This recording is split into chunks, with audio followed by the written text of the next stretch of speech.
주영진의 뉴스브리핑 선택한 오늘의 주요 뉴스. 첫 소식은 이재명 대통령 출구 현장에 모습을 보이지 않았던 정청래 민주당 대표 관련 소식입니다. 정청래 민주당 대표 오늘 최고위원회에 나와서 이번 지방선거 결과에 대한 자신의 생각을 밝혔습니다. 정청래 대표는 지방선거 결과에 대해서 국민의 경고라고 평가했던 이재명 대통령의 발언과 관련해서 공감한다며 반성할 것은 반성하겠다고 말했습니다.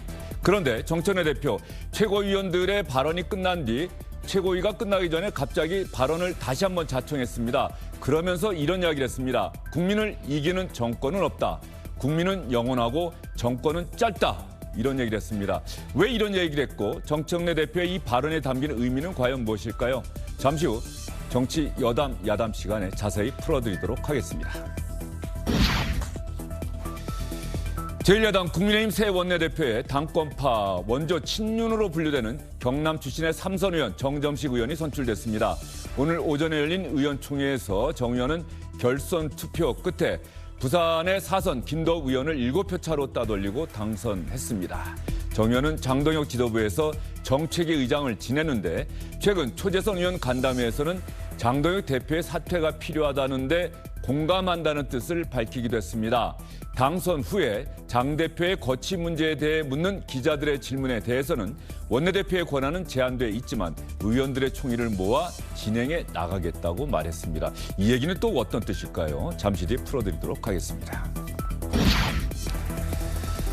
중앙선거관리위원회가 6.3 지방선거에서 투표용지 최소 인쇄 기준을 유권자의 60%에서 50%로 낮출 때 공식 회의를 열지 않고 내부 두 사람의 전결만으로 결정한 것으로 파악됐습니다.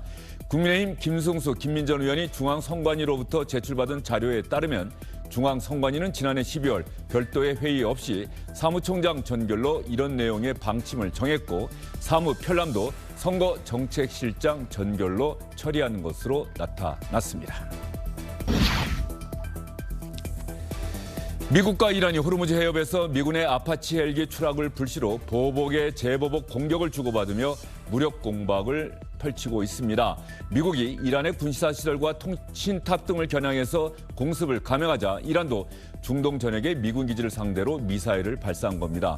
종전협상이 교착 국면에 돌입한 상황에서 이렇게 무력 충돌이 재개되며 전운이 다시 짙어지는 건지 아니면 제한적 교전에 그칠지 기로에 섰다는 평가가 나오고 있습니다.